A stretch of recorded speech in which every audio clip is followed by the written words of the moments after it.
Thanks for listening to Fluff and Crunch, where we talk about the connection and sometimes disconnect between system, setting, and story in tabletop RPGs.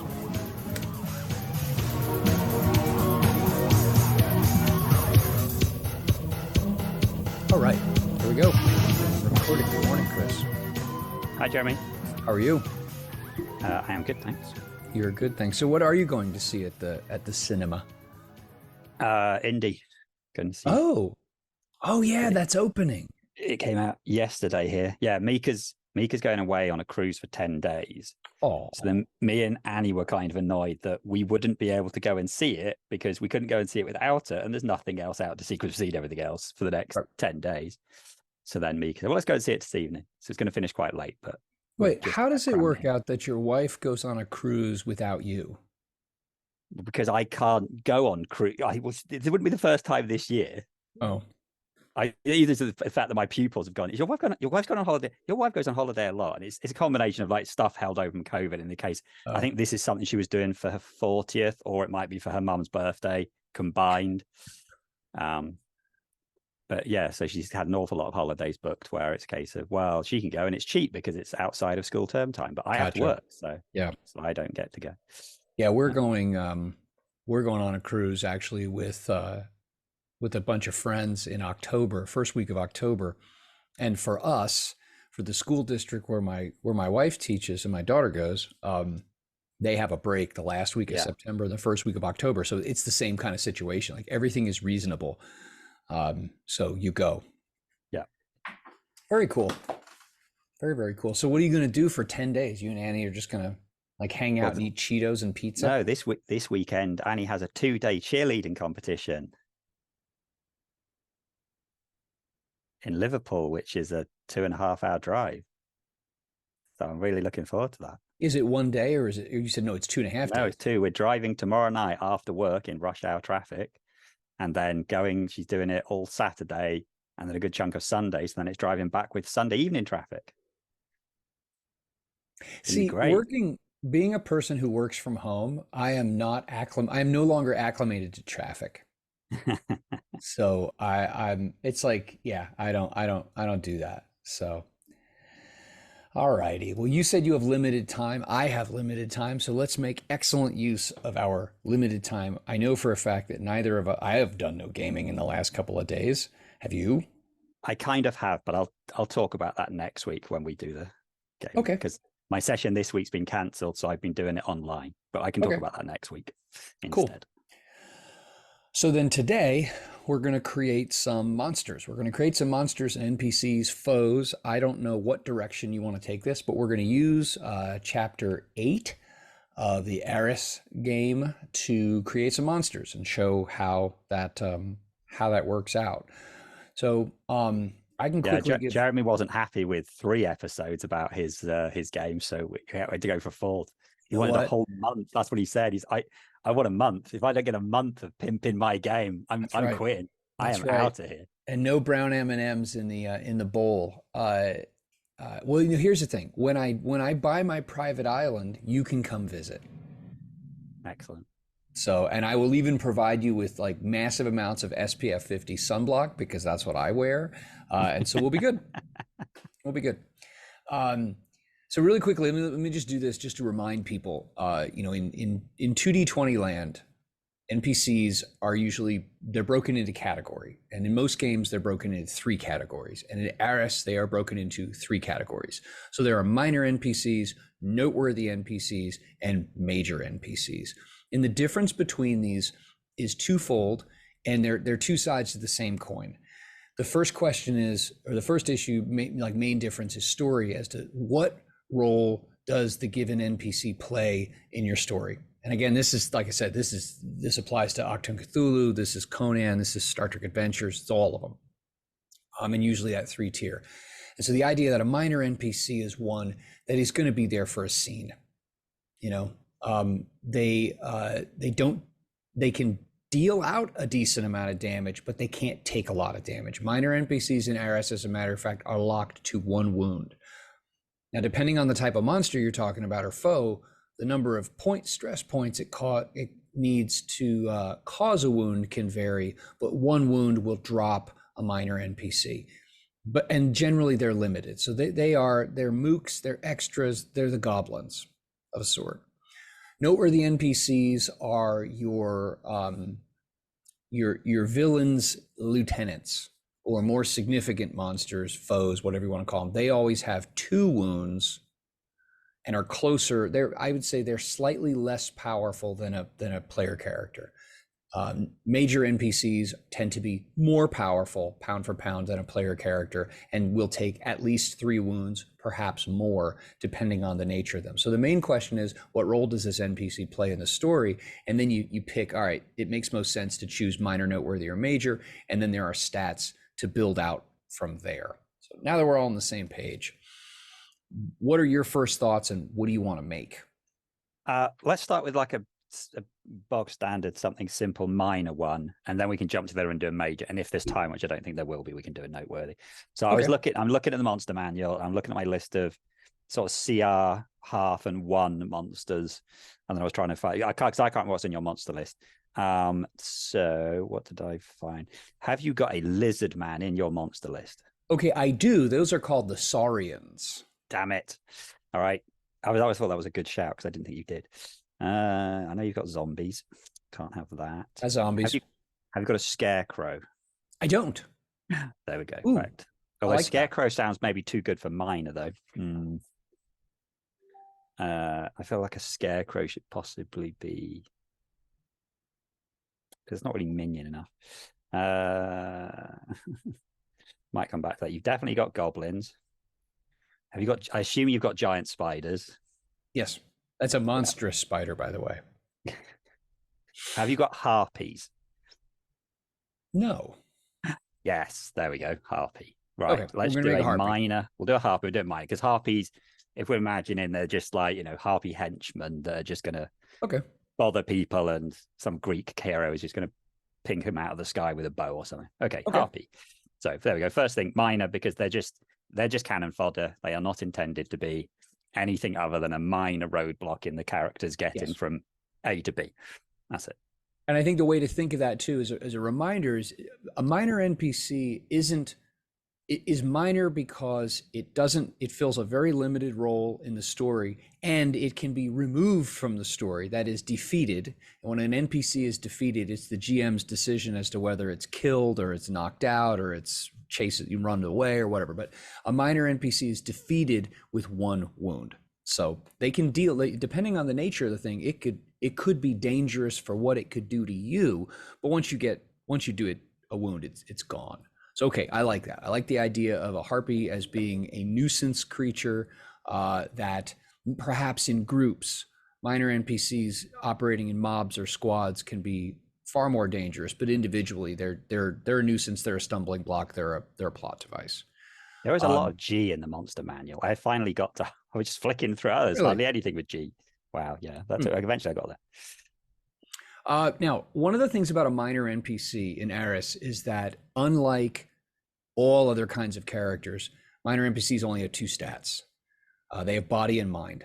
They're just not worth spending the time on statting out completely. So it's all body, all mind. It's brawn, agility, and stamina squished into one. It's reason, it's insight, it's presence squished into the other. And the way we normally start out to build one of these things, 10 to 20 points between the 2 attributes. Right. And now that's a wide range, but again, it depends on what the purpose of this character is. It could be a giant ogre sort of beastie, and you want to give it, a higher, like a really significant body, but it's not that stupid. But yeah, somewhere in the low to mid teens is my sense of what would be appropriate for your typical minor NPC. So where do you see a harpy? And I don't think thinking of the number first makes sense. Where do you think a harpy's body and mind ought to be? I remember that 7 is absolute human average. Yeah, I figure their body should be maybe around or marginally higher than that, and their mind should be that or marginally lower. Yeah. So yeah, like you said, in the teens. So in the teens for both of them combined. Yeah. So what I So mean, that's what I'm and thinking. Then a remember, sort of like, I know, like 8 and 6 or 8 and 5, something like that. That seems remember also that about right. attribute bonuses kick in at 9. So if you Oh, wanted the let's thing to, bump to 9 then. yeah, Yeah.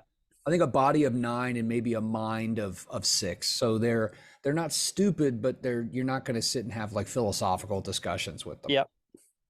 Okay. So the Harpy Right. has a 9 and 6, so a total of 15. So right in the middle. Okay, great.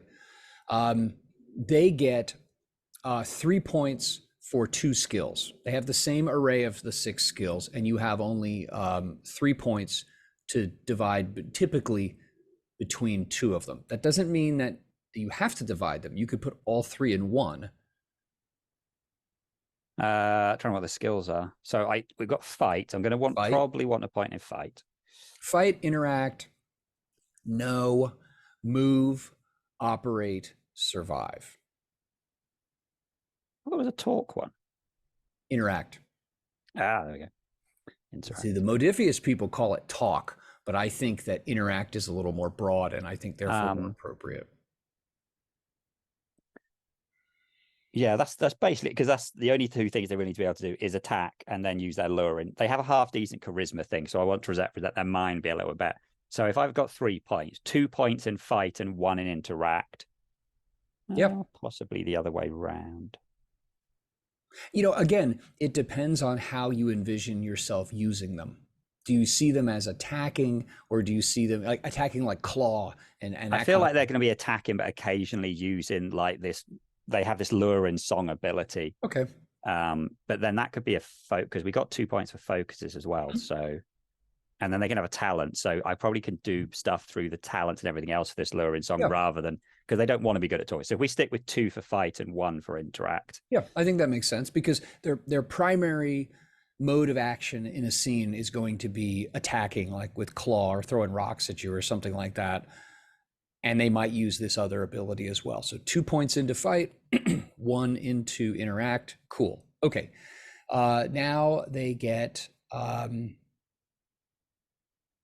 they get 2 points for focuses.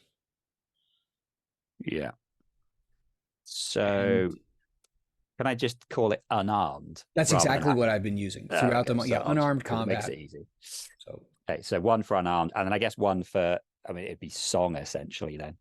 Well, or you could persuasion or charm or persuasion. Yeah, we'll charm go with or persuasion. Either or. We'll go with persuasion. Which, charm, persuasion make no difference there.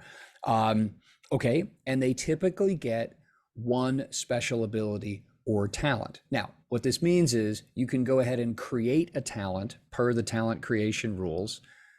It'll be a rank 1. Or the easier thing to do with creating an NPC or a monster is just go into later in chapter 8 and look at all the monster special abilities and pick one. Now, you're not limited to 1. I'm just saying typically 1 is appropriate for one of these things. Yeah. I'm going to need 2 because one that we need, which is in the special abilities, is I need flight. Yep. So flight straight off the bat. There we go. Done. It's in the special abilities. I don't need to mess around with it anymore. Nope. It is there. So the rules are already there. But I would now special. Yeah, go then. Special attacks are on page 119, and then there is 1 for exactly what I want. Mesmerize. There is 1 called mesmerize. Yep. And what I've done with these, this is mesmerize X, which obviously, if you wanted to make the mesmerization power, mesmeric, whatever power, more powerful, you could dump more points into it. Like for example, with a noteworthy or a major NPC, if you really wanted like a mind control power to be more, you'd use up more of those points, as it were, for your special abilities and make that mesmeric power more powerful. But here, I just think leaving it at 1. Yeah, I'm just looking for the damage it'll do because the PRB will be 1. Won't? Oh no, it might even be less than that. It'll probably be 0. It will be 0 actually because you put the present the body. So mesmerize 1. It's not going to do a lot of damage. No. So I think it wants to be at least 2, just so there's more damage there. And here's where I envision these NPC special abilities and attacks as being guideposts, a framework, and a starting point. So if you want this thing, it's got to fly. Okay, that's a no-brainer. it flies. It's got to be able to do some kind of, it has to be able to mesmerize you in some way, shape, or form if it's going to be a harpy. Yeah. And so how do we use this mesmerize X? Reach or close range, creature attacks with presence plus fight. Okay. You would use the mind power or ability attribute. Is opposed, success does presence bonus plus X CD. Okay, well, you're putting in at least one because all the X powers all start at one. So it's going to only do one CD of resolve damage, and the target takes on the mesmerized condition, meaning that's enthralled to the creature for a number of rounds equal to the presence bonus, in this case, the mind bonus plus X. So it would only be one round. So this is pretty weak the way it's written. How can we build on this to make this more the creature that you want? I think everything we want there is fine, other than the fact that it's only one damage. But if we, so like 2 would be a right step. I think we go more than 2. Now we have the problem that, damage wise, that would be good. But now the effect's lasting for too long. We don't want to last it for 3 or 4 rounds. So I think if we go 2, that's fine. The one thing I would do is, because in the rules, it says everyone within 300 feet. So then I would say, well, we'll make it an area attack, which isn't there, but it doesn't matter because it's our monster, which we can just. Okay. So I'll just say what we're doing here is we are, instead of just having one talent or one special ability for this minor NPC, we're giving this thing actually 3, because we're doubling up the mesmerize to make it a little more powerful, and we're giving it the flight. I don't see that as a problem here, because flight is like, what's the harpy going to crawl after you? It's just part of the backdrop. Like, I don't know if it, I don't think it's imbalancing. And then the last thing I need to add is natural weapon, which, although it's classed as a special attack, is essentially because it doesn't carry weapons. It uses its claws, which, as per the rules, I need to write that down. I mean, technically, too, as well, the thing here is club, but you never see a harp with a club. They're going to use their claws. So I want claws, which is a natural weapon attack. Yep. Now here it says select a melee weapon, and use its damage and effects with damage equal to its base. So if it's claws, I guess it'd be equivalent to a dagger. Then it's like it's using its talons. And the key here, like with natural weapon, instead of having to think about, well, what would that be? Just turn to the weapons section. What I tried to do with this monster section is build off of things that already exist. So qualities, effects, other weapons, to make it easy to build something. The hard thing with the harpy is, like, I actually think they're kind of more, they would probably fit better at the noteworthy level because of the things they can do. But if you want to see them as being like, they might be able to mesmerize you, it's not really as tough as maybe like the mother harpy or something like that. Maybe you make 2 different flavors of harpy. There's like the more, like, I've got vampire spawn and vampire spawn are minor and vampires are far more powerful. So you could play with it like that. Yeah, I think it'd be easy enough to have, like got a minor harpy, and then there's a harpy queen, which has all her stats would be better. She would have more, literally across the board, her stats would be better. This monster wants to be able to do quite a lot for what a minor monster wants to be able to do. But then I'm thinking of the equivalents of a CR1, CR half thing in the monster manual, where sometimes even rubbishy creatures can do loads of stuff. They're just not very good at doing it, but they're more interesting. Right. And I personally like the idea of having a category of monster and then having various types and levels, you want to say, so that you keep your players guessing. And so we have the stats, we have the skills, we have the focuses, we have the special abilities, which take up the room at the talents. And minor NPCs have a single stress track equal to 5 plus the attribute bonus from its body score, which in this case is 1. So this thing can only take 1 wound, but it has a stress track of 6. And we're done. We have a harpy. All right. So I said I wanted to go to the other end. So I want something suitably. You have dragons, so obviously not that. I want something a bit more, ironically, not one of the pictures on the D&D monster I put. I want something a bit more iconic, classic D&D. Can you guess what I have turned my monster manual to? Either a beholder or a mindful. Oh, look at that! You got it in one. You got it. There we go. And you didn't prep me. I wasn't like the audience member in the magician's show, that like you slipped me a 50 and said, agree with everything I do. Okay, so let's rip off a beholder. Yes. At least the good thing is, if you actually wanted to put this in a book, you can just call it an eye terror or eye tire, anything with eye, 10-eyed terror.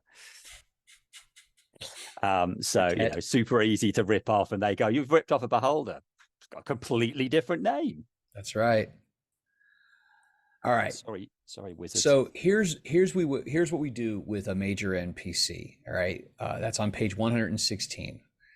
So the first thing we're going to do is we start off with the same. Now this is the base. We start off with the same attributes, skills, and focuses as a PC. That's 51 points for attributes, 9 points for skills, and 5 points for focuses. So that's the starting point for a major NPC. Okay. Now also something else that just as a distinction, minor and noteworthy NPCs only have one stress track. They have a combined stress track. Minor take 1 wound, noteworthy take 2. Major NPCs start at 3 wounds and have a vigor and a resolve track. So they have separate stress tracks. So yeah, you've got 51 points. Now, if you want to go above that, we'll putter with that. They begin with 3 points for talents. So begin with, and here's the way I envision. I think that'll probably be, I imagine it's going to be plenty, because a bunch of these stats are going to be garbage. It doesn't need a good chunk of these stats. So I reckon it'll probably be all right. We'll try putting them in and see what we get. Remember that survive plays into both vigor and resolve. So if, unfortunately, there's no way around that. Like every game has some kind of stat that informs how much of a beating you can take. So survive, unless the thing has a lot of armor, you would want to consider survive, and you'd want to consider presence. But I think presence for a beholder makes sense. And I think, stamina, maybe you don't pump that up so high. Maybe it has defenses to make up for it doesn't have to be like ridiculously inherently tough, but it could have defenses that. So bog standard classic beholder. Let's do that. So how have you divided up the stats? I'm just looking at the monster man. You've got strength 10, dexterity 14, constitution 18, intelligence 17, wisdom 15, charisma 17. Why has it got charisma 17? So clearly we want high intelligence and high constitution, and we want, I don't care about the charisma, and then we want strength is the lowest because it's really not important. I mean, he doesn't have barely going to use it, and then everything else is going to be in the middle. So since strength 10 is average for a human in D&D, that would equivalent to sort of 6 or 7. Correct. For a thing. Yeah. Whatever this is. Frankly, I would go with a 6. Yeah. Because you end up then getting that extra. And here's a little bit of inside baseball here. You start with 51 points. When you're making a major NPC, you're making a baddie. I think you build with the 51 points, and then you look at it and you say, you know what? I really need an extra point here and an extra 2 points there. Then just do it. Yeah. But we'll start with, so I think 6 for strength is pretty good. So then, what did I say? It's like constitution and intelligence. So that's insight and stamina.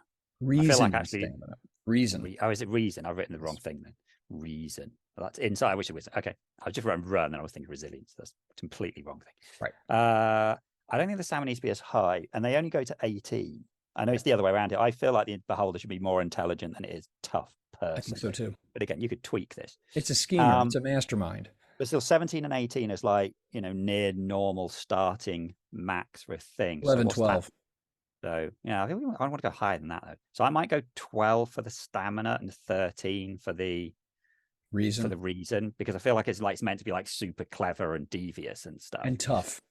Yeah. And now you don't have to, now you won't need to, in order to give it some protection, you won't need to create as many additional defenses, because it's inherently tough. So you've used up 31 points so far. You got 20 points left for the last three until we decide, unless we decide to supplement some of those. Right. Well, then maybe one of those starting ones needs to come lower. Well, let's look at the other ones. You've got presence, you've got move, and you've got operate. Is, Uh, is this thing going to be working at a smithy or riding a wagon? no, you're going into skills now. I've got agility, Oh, sorry, insight, and derp. presence. I'm an idiot. It's my own game. I don't think it really needs the agility. I don't see why the agility needs to be any more than kind of average. So a 7 agility would be fine. That's not really an issue. I feel like its insight and presence should be better than average, though. Yeah. Now, to stick to the 51, I'd have to do, well, 2 more 7s that actually put me over it.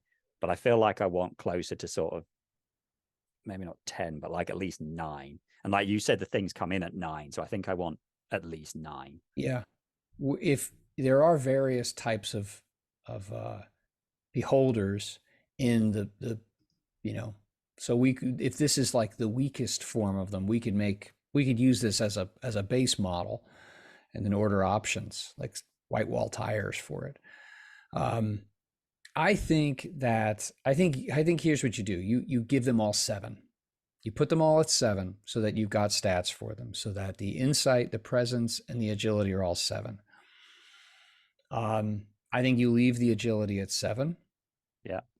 And that is lower because then didn't you say it had an agility of 14? Yeah, which is slightly above average, but Yeah. I mean, it's pretty good, but I don't really see why it's that high. To me, that'll be one of those things where when they do the stats, because it's at a certain challenge rating, they've bumped the things to get it to work, kind of thing. I think we leave that at 7. And so the issue here is we've got presence and insight that we want them both higher because the thing has to be able to figure things out, which already can do through reasoning, but we would like it to have the ability to be pretty good at like intuiting things and sensing things and stuff like that. That's insight. And we want it to be able to interact because sometimes this thing is going to be blasting you with its rays, and sometimes it's going to be like the mastermind in a tank of goo underneath a city that's interacting with people. So I think both of those need to be a little bit higher. So one thing I can do, I've got this really high stamina and reason. Maybe the reason doesn't need to be that high because when it does things, let's hypothetical, when it does things like magic, the skill and the focus are going to stack on top of this reason. Yeah. And so actually, if I at this point had, say, I can't remember which magic thing. Oh, let's say it's fight, because fight attack spells would be done through fight. But if I had a fight of 2 and then I had a focus of like, magic-y stuff of 3, then I'm sitting on like a lot. 5. That's like 18. Well, remember 12 is maximum human without any kind of supplement. So you're talking about a 12 reason would be like one of the smartest people around, period.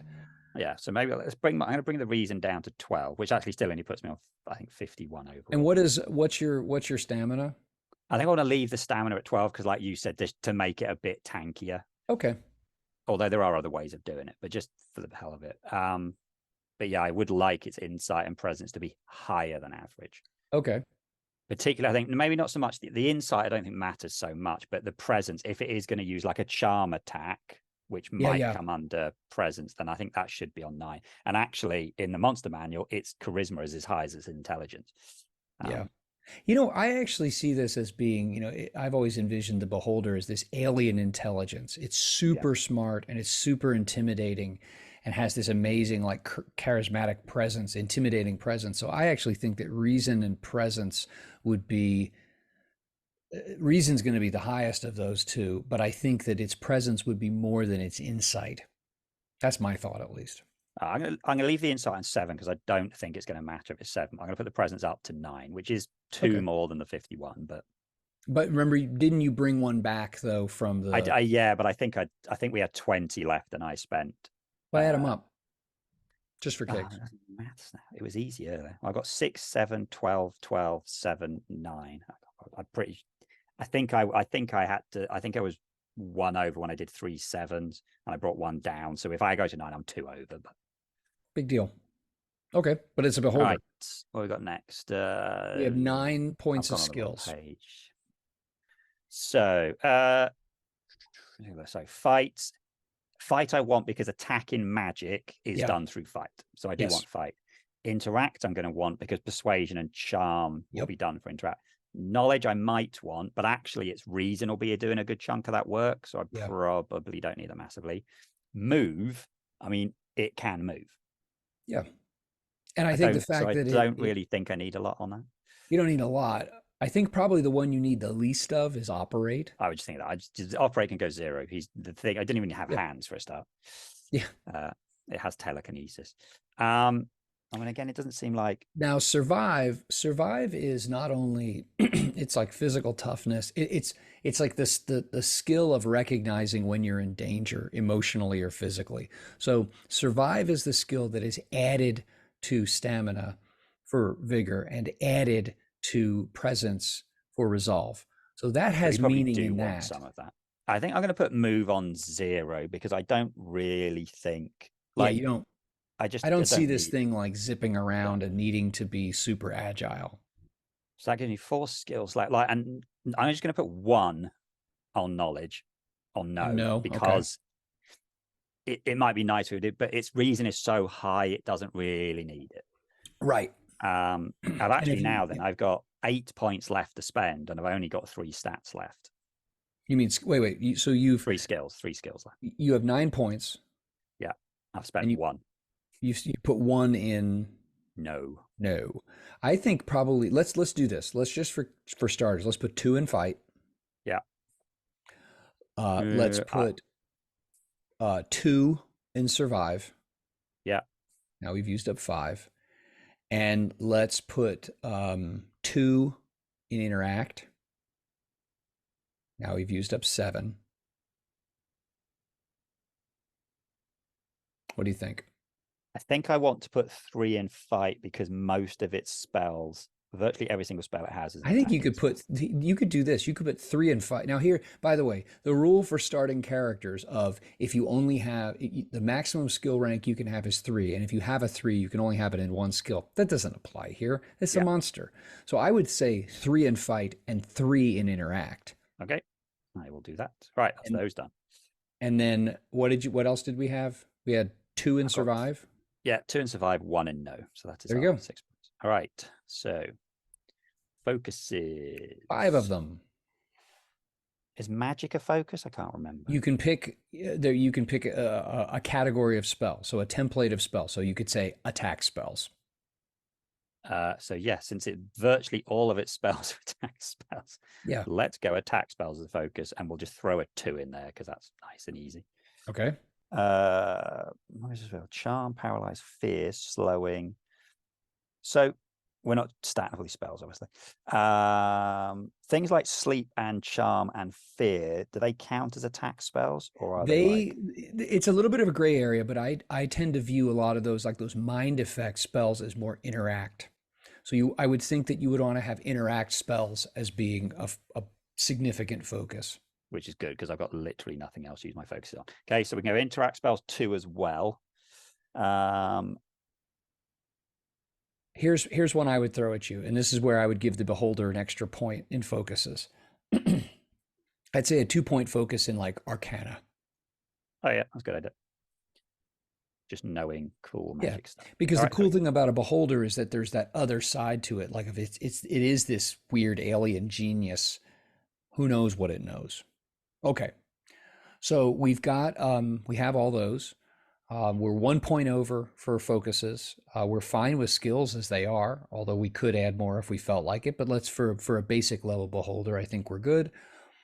It's going to have a vigor stress track of stamina plus survive. So 14. That's good. And it is going to have a resolve stress track of presence plus survive. Which is 11. Okay, also good.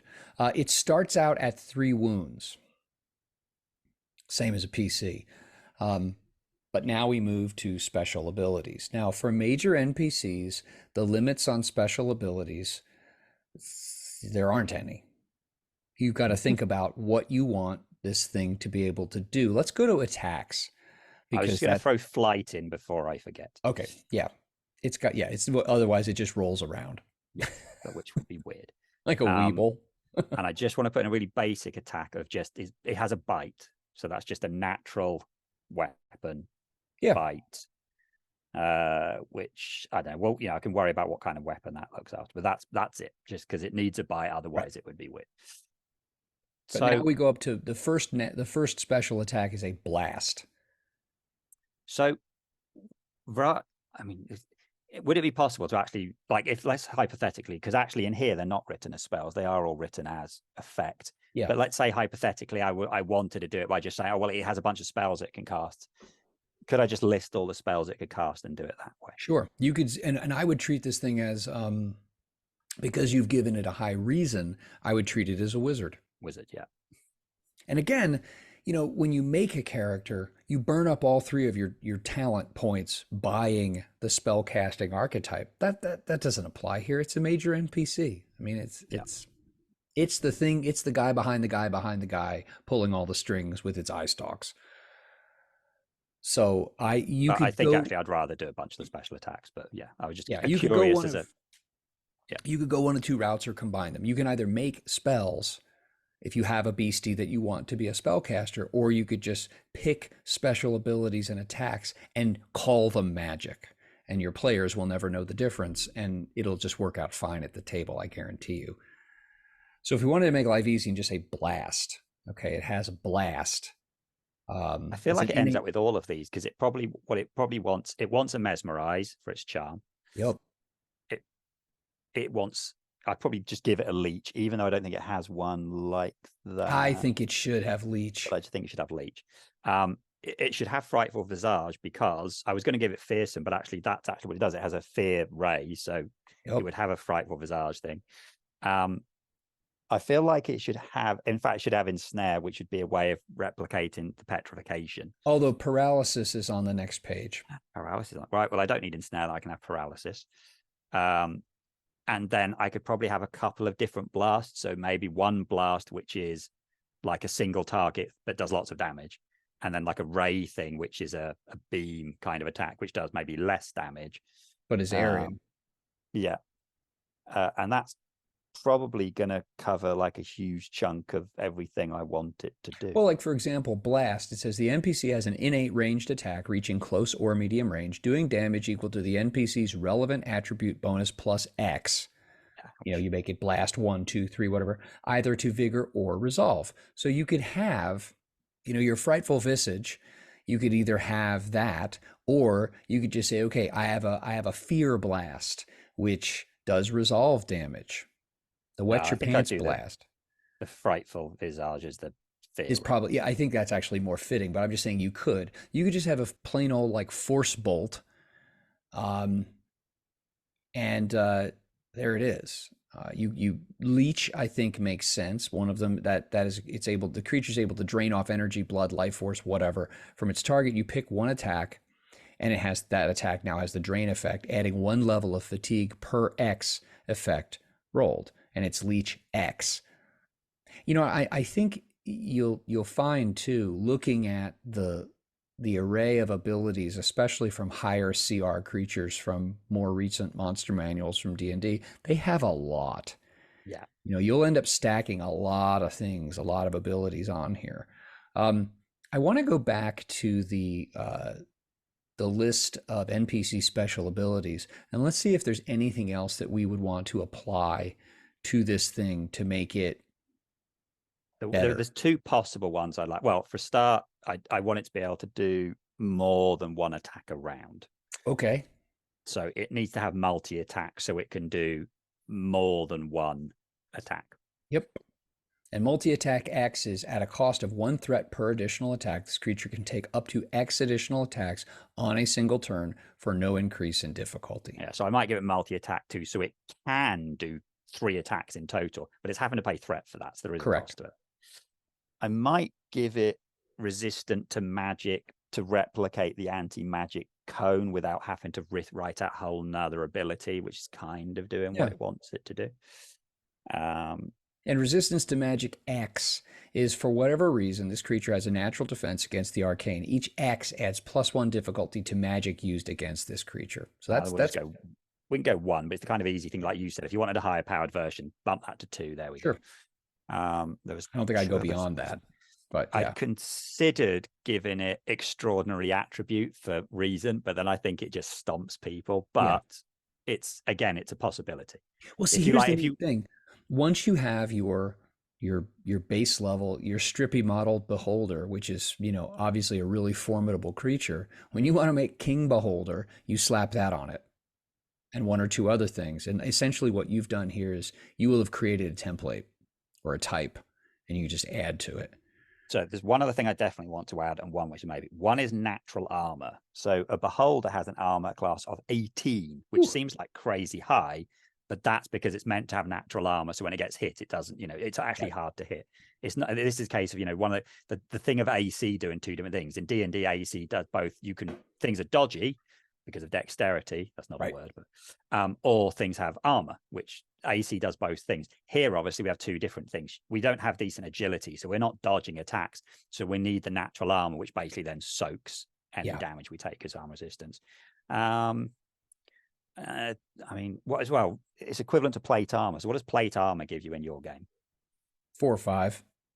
Well, let's go with 4 then. Yeah. 5 seems very high, so Yeah, it does. 4 will do. But I'm literally looking at the D&D thing. I know that full plate armor gives you 18 AC in D&D, so I want this to have as much armor as full plate armor. That's nice and easy conversion to do that. Now, the one thing and then last thing I consider, although this thing has got a lot of vigor, is the scale thing. Now, scale is a rule that I didn't remember seeing it in Conan, but it is in Act and Cthulhu, and it basically adds it's that rule that you have in virtually all 2d20s where you have stress. If you do 5 wounds in a go, if you do 5 stress in a go, you do a wound. Yeah. The biggest problem I had playing normal Cthulhu, normal Conan, got it eventually. When we played normal Conan, and I started up I found this really big, impressive, like Cthulhu-esque monster for Scott and Brian to fight against, but their characters managed to do like 5 damage in one go. So that's a wound. And then they did 5 damage in a go, and that was a wound. So they weren't really doing a lot to it. I had a ton of stress. That wasn't an issue. But they kept doing 5 in one go, which meant it ended up dying relatively quickly. That shouldn't have happened. And then when I read Action Cthulhu, I noticed, it had the scale rule, so like Cthulhu has like scale, I don't know, let's say 7 or something. You need to do 12 wounds in one go to do a wound, which basically means you don't. You're just gonna have to keep plinking away at him until he dies. Now, okay, this thing has a lot of vigor and it has natural armor 4, but I wouldn't mind it. Like, even if it just scale 1, because then you would have to actually do 10 damage in one go. Or no. normal. Well, I mean, because I've got the armor, so 10 minus the 4 armor, you've got 6 left. 6 would do a wound. Yeah. So, because I don't think it needs a lot more than that, but I do feel it needs that little bit of, I don't want 5. I don't want it to be you do 5 stress, that's a wound. I want it to be a little bit harder than that. Yeah. Now, seem reasonable to you? There are 2 ways, just for people listening, there are 2 ways that you could deal with this. You could either go with scale, and scale just makes it larger, and because it's larger, it's just tougher to injure, Or there's also implacable X, which is this is an exceptionally tough foe, able to take additional wounds before being defeated, equal to X. I actually think in this case, the scale makes more sense. You make sense of why does it just take more to kill this thing or to injure it? It's because it's big. It's a floating sphere that's like 6 or 8 feet across, and it's got a mouth. And so that just takes more hacking away at. So by making it scale 1, it takes 6 points to cause a wound. And then you're right. That means it takes 10 points all at once to cause a wound. One of the I wouldn't call it an oddity, but it's one of the features of 2d20 is that when you stick with the 5 wounds per, it actually creates a problem. And I found this, and like, how do you stat up a dragon? How do you stat up an ancient dragon? Because if you stick with that 5 points of stress causing a wound, you could actually kill the thing pretty quickly, and you don't want that. No. So we have 2 special abilities that account for that. Harder to wound it, and then you could also amp up the number of wounds that are required to, and then I think in that case, like my stats for the ancient dragon, like its scale is much higher and it's also implacable to a certain degree. So I think those take like 8 or 9 or points. Oh, and I didn't even factor in its natural armor. You're having to deal like 12 or 13 points of damage to cause 1 wound, and you have to do like 5 of them. But So the thing is that's what I'd like to see, because in D&D, the only way of killing anything is slowly plinking away at the health until eventually it dies. 2d20 does give you this way of you can kill something quicker instead of just doing 1 stress, 1 stress, 1 stress. If you can get to the magical 5 stress, then you get to do a wound. But in some cases, like when characters can do crazy amounts of damage or build a ton of momentum and throw it in one massive hit, and then then suddenly the 5 think, oh, actually it's not that much. Characters who know how to play the system will hit that 5 very easily. So if you've got things like, if you've got piercing and stuff like that, and see, but here's where I think this makes sense to me, at least, in all this made up stuff. You're going after the ancient dragon, or you're going after like the boss level beholder, not just this basic level beholder, which is already pretty tough as it is, but like the boss beholder. If you're going to go after that, you should have an experienced character, and likewise, you're going to be an experienced player. Now let's pretend this is all real. If you're going to hunt the ancient dragon or the boss beholder, you as a person are going to sit back and be like, okay, what is it going to take to drop this thing? We are going to need to get, we know that it's tough. We're going to need to get, so you would work to figure out the optimal approach to doing the damage using magic and sword and stuff like that. And there may be, in fact, I think there are going to be things that you're not going to be able to damage unless you have a lot of power yourself and you're smart about its use. But I think that makes sense. I remember that every successful attack in Ahris does 1 point of stress. There's no such thing as you rolled all 3s and 4s. Even with armor, 1 stress gets through. But if you have something that has a bajillion wounds, can take a bunch of wounds and has a higher stress rating, you could be like, well, you could chop away at it. Like, you want to spend that many rounds with a beholder shooting at you? You're not going to last. Run away. So I think it works. I think it makes sense. Yeah, but I think that covers pretty much everything. That's pretty nasty and scary looking. Yeah. But it didn't take a huge amount of time to do. We just thrown some numbers in. No, and again, it matches the monster manual quite well, I think. So that's good. Yeah, thank you. I mean, and this is what I've hoped for, is that if you have ideas of your own wackadoo monsters, I think that you can sit down with this chapter and you can stat them up pretty quickly. If you have another resource from which you would like to convert, same thing. I think you'll go, and like anything else, proficiency with it, familiarity with where the different and what the different abilities are and what page they're on and things like that. I think you'll be able to fit this into and spit out a bunch of monsters quickly. And then within the next couple of weeks, by the end of this one will go up sometime in July, but by the end of July, I'll have another mini supplement with some more monsters, and I'll stat up some things that might look suspiciously familiar, but sitting outside of copyright problems. But yeah, that was nice and straightforward, and there we go, easy peasy. Excellent. All right, cool. Well, have a wonderful time at cheerleading camp.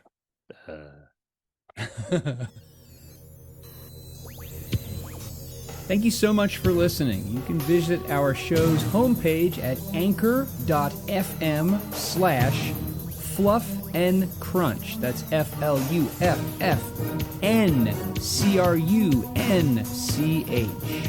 We would really appreciate feedback and reviews on whatever podcasting platform you're listening to this on. Thanks so much.